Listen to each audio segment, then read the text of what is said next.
Hey fellow surfers, today I want to take a look at the song Pale Shelter by the band Tears for Fears, which appeared on their 1983 The Hurting record.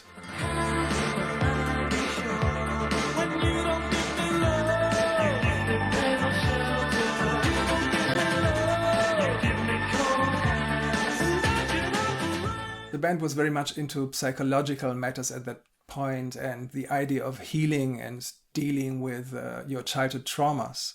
The song Pale Shelter especially is about unreciprocated love by the people that are supposed to nurture you.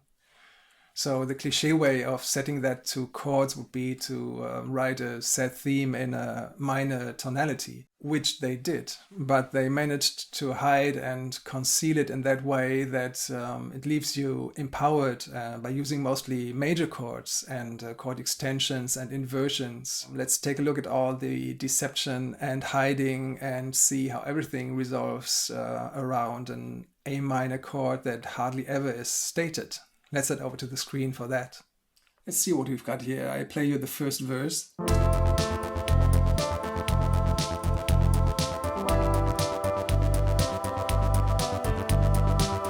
Okay, it revolves around these two chords.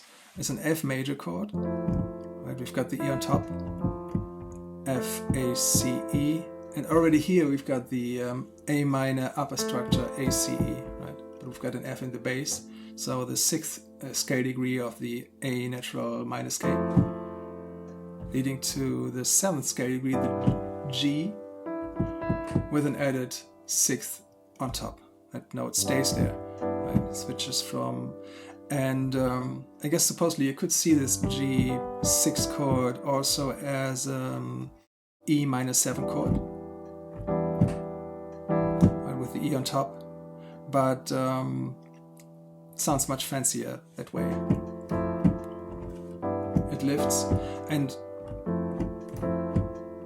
already wants to go to the E minor as a 1 chord, but we never arrive. Instead, it goes to a D minor 7, 9 chord, you would call it. The E stays on top in the last bar before the chorus. The vocals all state the, how can I be sure? It's an arpeggio of our upper structure of this A minor chord, right?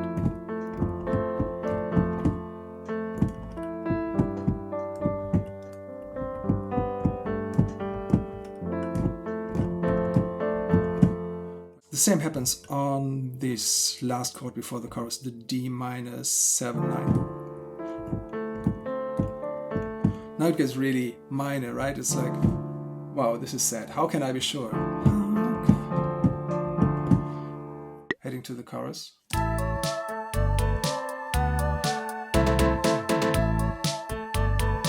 This little arpeggiated melody is heard very softly in the song, so it's kind of overemphasized here now. We expect from our F major G6 D minor 7 9, we would expect an A minor 1 chord.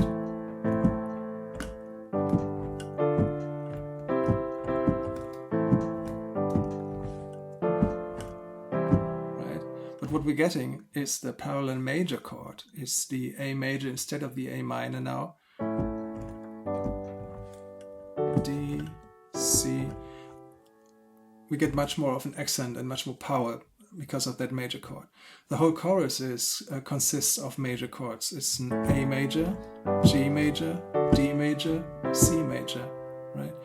Even though with the vocal melody, it kind of immediately negates the C sharp and goes back to the C with the melody. Da, da, da, da, da, da. Melody starts on the E. Now it almost gets kind of bluesy.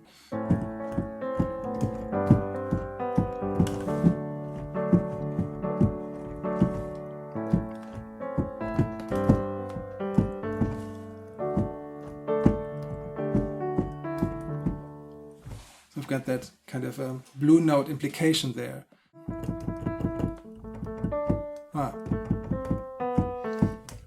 again, the A minor chord in the vocal melody. So the background changes, but and the vocal notes, the foreground kind of stays static in the way that it only makes use of certain notes of the A minor chord. Related to that, there's this stab that is coming in here in the second part of the chorus.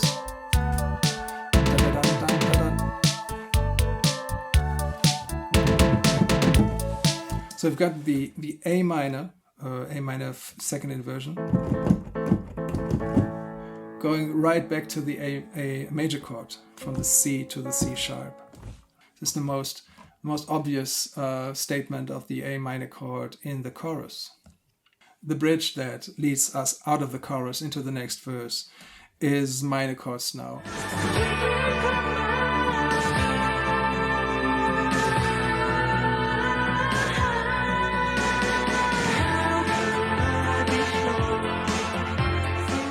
Again, it's not the plain B minor chord, but it's the first inversion, right? So we've got this fourth on top. It goes to a minor first inversion over the C and a B sus7 chord, which could be interpreted as an E minor chord with a suspension going to the G sharp and leading us back to A minor. But anyway, let's see it as a B sus7. It leads into the A minor anyway, because we've got a whole step movement right here in the bass. But obviously we're dealing with Tears for Fears, and we're not going to the A minor chord, the plain A minor chord, but going to a deceptive cadence. So this goes to the sixth chord of our verse.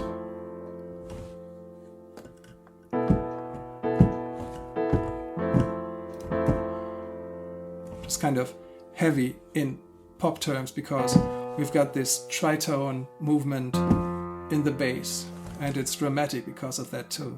It adds to the drama of the song.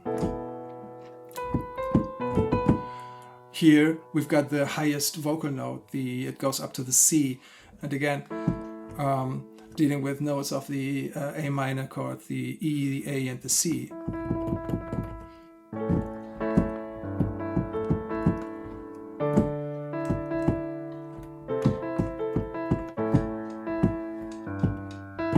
Now we're going to the bridge.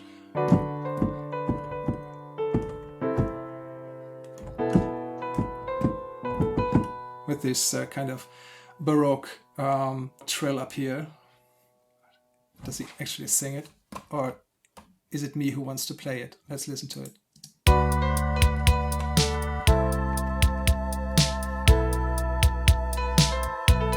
Oh yeah, he sings it. So going back to the F chord, the F major chord of the verse. Second verse, we've got support from the guitars here. Again, A minor.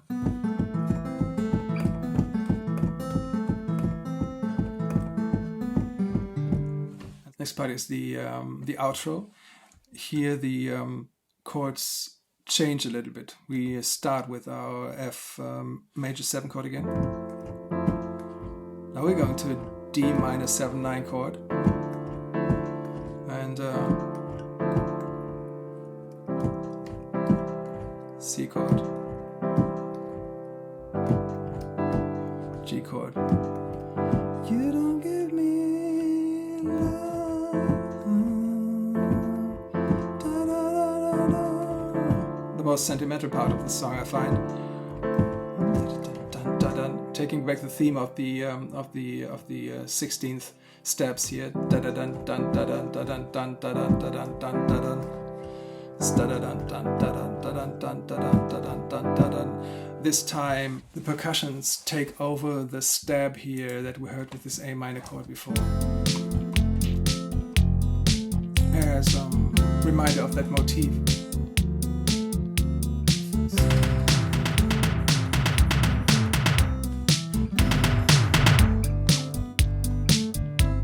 Cool. Concerning this falling fifth EA, I find it interesting that there's only one section where a second voice comes in, which is the third verse, especially that part here.